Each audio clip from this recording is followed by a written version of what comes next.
কিছুদিন আর ছেলে তো অনেক ছোট, কোথাও চলে যাচ্ছে লয়। আপনি খান তো ভালো করে।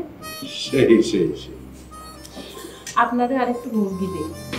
বীরেনের পাঠানো বড় মাছ আনার জন্য, কিন্তু বীরেন বললো মাছ পাইনি, তাই মুরগি জবাই করে নিয়ে এসেছি। বাড়ির রান্না স্বাদই আলাদা। ওখানে ভালো খেয়েছে, কিন্তু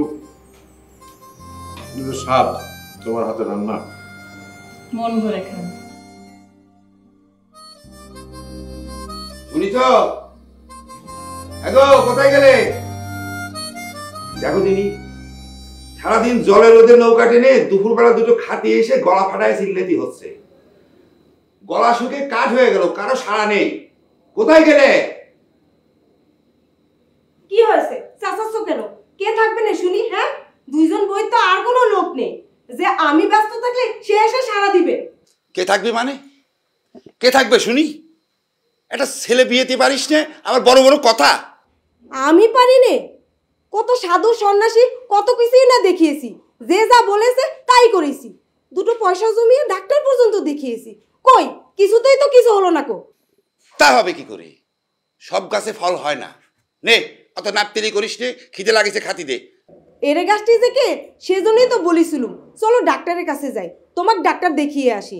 যে পয়সা জমানো আছে তা দিয়ে হয়ে যাবে না, কথাই তো শুনলে না। এই বাজে কথা বলবি না কলাম। আমার ডাক্তার দেখাতে হবে কিসের জন্য শুনি? তা যাবে কেন? পাশে যদি সত্যিটা প্রকাশ পেয়ে যায়, ঘরে এসে আমাকে দোষবে কেমন করি?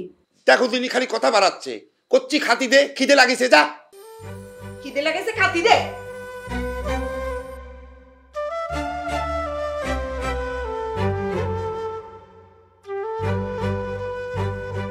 মেছো ভাবি, ও মেছো ভাবি, শিমুলের ডাল গরম করেছে, তুমি যাও দেখিনি, আর আমি জলপটি নিয়ে আসছি। দাঁড়াও দাঁড়াও, শোনো, শিমুলের গা গরম হবে কেন? একটু আগেও তো এখানে খেলতেছিল।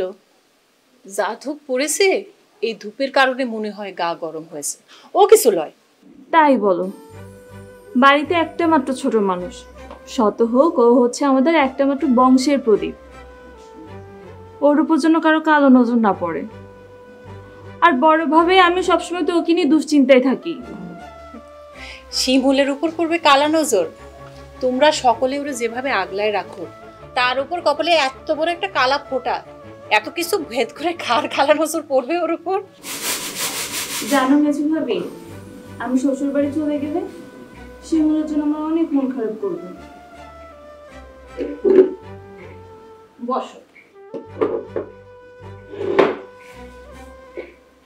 মন খারাপ করলি শোর বাড়ি থেকে আবার চলে আসবে। আর শিমুলরে নিয়ে তো আমি একটুও দুশ্চিন্তা করি লয়। এই বাড়িতে কিন্তু শিমুলের 2 মা আছে। 2 মা?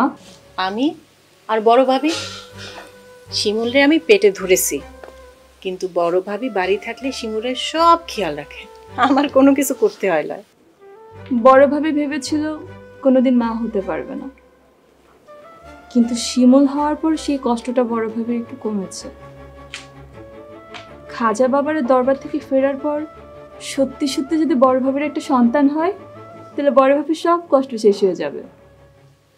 আচ্ছা, খাজা বাবার দরবারে এসেই যে দাদা আর ভাবি গেল, এখন পর্যন্ত আসলো লয়। বড় ভাবি ছাড়া আমার বাড়িটা কেমন যেন একলা একলা মনে হয়।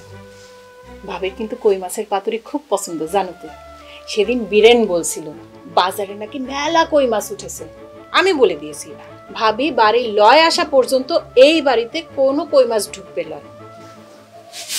আমি একটু শিমুলের কাছে যাই।